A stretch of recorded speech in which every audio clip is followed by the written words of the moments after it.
বিভিন্ন অঙ্গরাজ্য থেকে হাজার হাজার নেতাকর্মী আর তাকে অভ্যর্থনার জন্য এখানে এসেছে। আজকে আমাদের খুশির দিন, আজকে আমাদের আনন্দের দিন। যুক্তরাষ্ট্র আওয়ামী লীগের প্রত্যেকটা নেতাকর্মী আজকে এখানে জড়ো হয়েছে। আমরা চাই বাংলাদেশ আবার মাননীয় প্রধানমন্ত্রীর ক্ষমতা আসুক। একটাই স্লোগান, সেটা হচ্ছে সরকার বারবার দরকার। চলতে হবে। আমি এটা কিনারা পেলাম না, কাজে আমি পদত্যাগ করে চলে আসলাম। এটা গেল একটা সংঘর্ষের জায়গা, এটা আমাকে বের করা হলো, কাজে একটা তিক্ততার সৃষ্টি হলো। এটুকু জানি। ওনারা বললেন যে এটা চলে যেতে হবে, আমি চলে গেলাম। আবার দেখা হবে। 19তম ভাষণ দিচ্ছি, 20তম ভাষণ দিতে আসছি। খোদা হাফেজ। সম্মানিত দর্শক মণ্ডলী, আবারও আপনাদের মাঝে উপস্থিত হয়েছি নতুন আরেকটি ভিডিও নিয়ে। যে ভিডিওতে থাকবে খুবই গুরুত্বপূর্ণ কিছু আপডেট, এমনকি যে বিষয়গুলো দেখলে রীতিমতো অবাক হয়ে যাবেন প্রিয় দর্শক। এমনকি যে ভিডিওটি ইতিমধ্যে নেট দুনিয়ায় কাঁপাকাঁপি শুরু হয়ে গিয়েছে, বিস্তারিত দেখাবো ভিডিওতে প্রিয় দর্শক। এই জন্য ভিডিওটি খুবই গুরুত্বপূর্ণ হতে চলেছে, না টেনে ধৈর্য সহকারে শেষ পর্যন্ত দেখবেন। আর চ্যানেলে যদি নতুন দর্শক হয়ে থাকেন অবশ্যই চ্যানেলটিকে সাবস্ক্রাইব করে পাশে থাকা বেল বাটনটি অন করে দিবেন প্রিয় দর্শক। কথা না বাড়িয়ে ভিডিওতে একটি লাইক দিয়ে দেখতে থাকুন সম্পূর্ণ ভিডিওটি।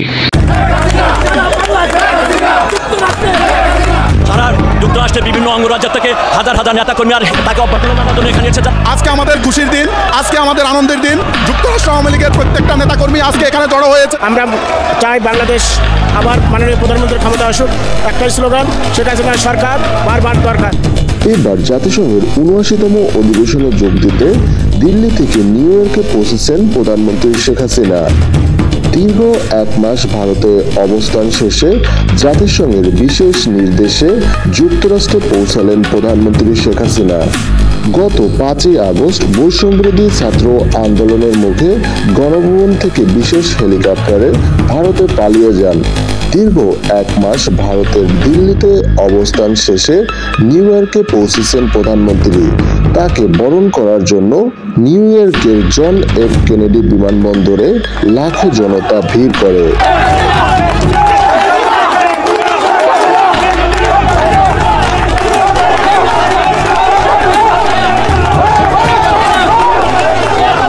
এর আগে প্রধানমন্ত্রী শেখ হাসিনা দিল্লিতে অবস্থানকালে এক অডিও বার্তায় বলেন তিনি পদত্যাগ না করে তিনি ভারতে চলে আসেন। সাংবিধানিক নিয়ম অনুসারে তিনি এখন বাংলাদেশের প্রধানমন্ত্রীর দায়িত্ব পালন করবেন।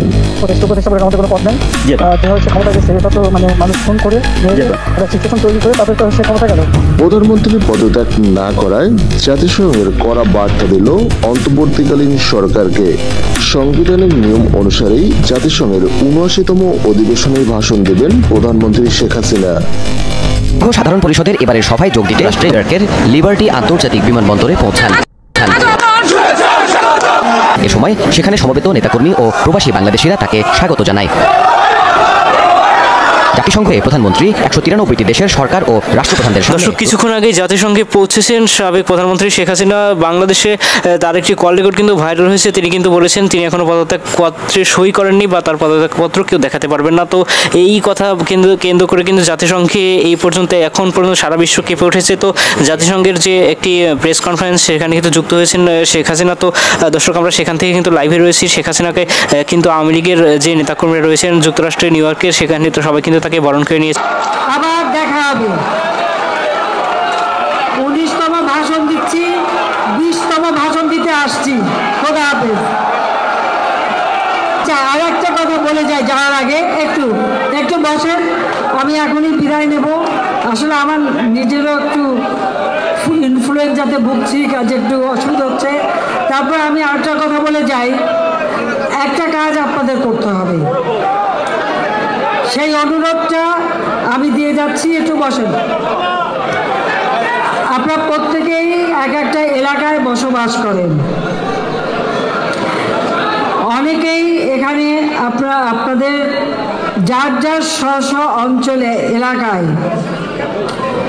সেখানে নির্বাচিত জনপ্রতিনিধিরা আছে, কংগ্রেসম্যান আছে, সিনেটর আছে, লোকাল গভর্নমেন্ট সেখানকার সিনেটর কংগ্রেসম্যান যারা যে আছে তাদের কাছে নানা ধরনের অপবাদ ছড়ানো হয়। সেখানে আপনাদেরও তাদের সাথে একটা যোগাযোগ স্থাপন করতে হবে, তাদের সামনে তুলে ধরতে হবে বাংলাদেশের উন্নয়নের চিত্র। ডক্টর ইউনূসকে অবৈধ বলতে পারেন যে কোনো সময়? এই পাওয়ার কি তার আছে? সংবিধান মোতাবেক এখতিয়ার আছে, কারণ হচ্ছে তিনি রাষ্ট্রপতির প্রধান উপদেষ্টা। অতএব যিনি উপদেষ্টা মনোনয়ন দিয়েছেন তিনি চাইলে উপদেষ্টাকে ডিসমিস করার এখতিয়ার রাখেন। অতএব যে কোনো উপদেষ্টাকে যে কোনো সময় মনোনয়ন দেয়া, তাকে প্রত্যাহার করা, ডিসমিস করার সাংবিধানিক এখতিয়ার তার আছে। অতএব এই আশঙ্কা উড়িয়ে দেওয়া যায় না। কারণ হচ্ছে সে একটা দুর্নীতিবাজ লোক, সে একটা অবৈধ সংসদ দ্বারা নির্বাচিত লোক, এবং সে হাসিনার একটা গোলাম এবং এসালমের কর্মচারী। এগুলো যেন আমরা ভুলে না যাই। উপদেষ্টা কিন্তু কার উপদেষ্টা? দিন শেষে কিন্তু সে প্রেসিডেন্টের উপদেষ্টা। এই জায়গাটাতে এসে বারবার কিন্তু আমাদের হোঁচট খেতে হচ্ছে এবং হবে। 81 সালে শহীদ প্রেসিডেন্ট জিয়াউর রহমানের খুনের পরেও তখনকার প্রধান বিচারপতি দায়িত্ব নিয়েছেন। 90-91-তে আমরা দেখেছি এরশাদের পতনের পরে তখনকার চিফ জাস্টিস যে ছিলেন শাহাবুদ্দিন আহমদ একই প্রসেসে চিফ জাস্টিস থেকে অস্থায়ী রাষ্ট্রপতির দায়িত্ব পালন করেছেন এবং সকল দায়িত্ব পালন করার মধ্য দিয়ে নির্বাচন করে উনি কাজ হ্যান্ডওভার করেছেন। দেখেন যে হাসিনা পালিয়ে যাওয়ার পরে এবং সংসদ বিলুপ্ত হয়ে যাওয়ার পরে টেকনিক্যালি বাংলাদেশের সব দায়িত্বে কিন্তু এখন প্রেসিডেন্ট পালন করতেছে অথবা তার নামে পালিত হচ্ছে। কারণ যেহেতু বাংলাদেশের সংবিধান মোতাবেক সকল ট্রান্সফার, প্রমোশন যা কিছু আছে সেটা হচ্ছে প্রেসিডেন্টের নামে করতে হয়। আপনারা যারা যদি অনলাইনে কখনো দেখে থাকেন, প্রমোশন এবং ট্রান্সফারের কোনো চিঠিপত্র দেখে থাকেন, সেখানে লেখা থাকে যে মহামান্য রাষ্ট্রপতির আদেশক্রমে এই করা হইলো, সচিব করা হইলো, সেনাপ্রধান করা হইলো, বিমান বাহিনী প্রধান করা হইলো, অমুক জায়গায় ট্রান্সফার করা হইলো, সচিব পদে পদায়ন দেওয়া হইলো।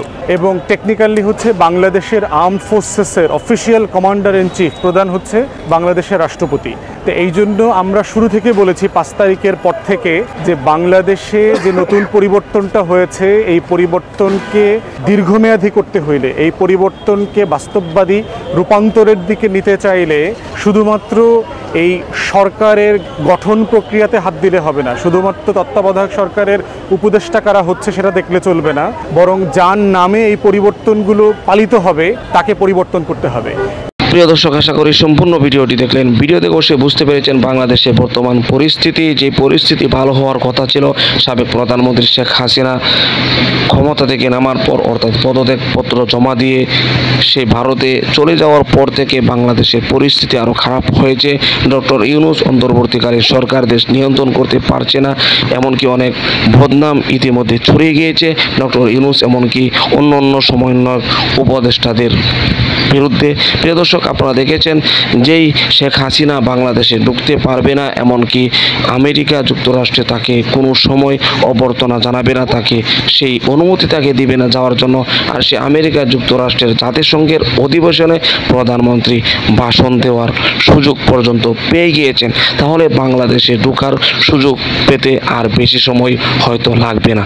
যেটা বাংলাদেশের থাকা আওয়ামী লীগের নেতাকর্মীরা যে তথ্য এখন পর্যন্ত দিচ্ছেন তার প্রত্যেকটি কিন্তু বাস্তবে রূপ ধারণ করছে। প্রধানমন্ত্রী কল রেকর্ড যে কথা বলেছেন, হতে পারে যে কোনো সময় বাংলাদেশে ঢুকেও পড়তে পারে আবার সেই সাবেক প্রধানমন্ত্রী শেখ হাসিনা। কারণ বাংলাদেশের পরিস্থিতি বর্তমান যেই ডক্টর ইউনূস তারা ক্ষমতা চালাচ্ছেন, তারা অচিরেই যদি নির্বাচন না দেন তাহলে বেশি সময় তারাও কিন্তু ক্ষমতায় টিকে থাকতে পারবে না, তাদের থেকে ক্ষমতা হস্তান্তর করে নেওয়া হবে। প্রিয় দর্শক, এমন কিছু বিষয় আজ কয়েকদিন যাবৎ কিন্তু ঘুরপাক খাচ্ছে বাংলাদেশের বিভিন্ন পত্রপত্রিকা, মিডিয়া সহকারে। প্রিয় দর্শক, এই ভিডিও সম্পর্কে আপনার কোনো মতামত থাকলে আপনার মূল্যবান মতামতগুলো কমেন্ট বক্সে জানিয়ে দিবেন, এমনকি এই ভিডিওটি শেয়ার করে সকলের মাঝে ছড়িয়ে দিবেন। প্রিয় দর্শক, আজকের মতো এখানে শেষ করছি। ভালো থাকুন, সুস্থ থাকুন, আবারও দেখা হচ্ছে পরবর্তী ভিডিওতে।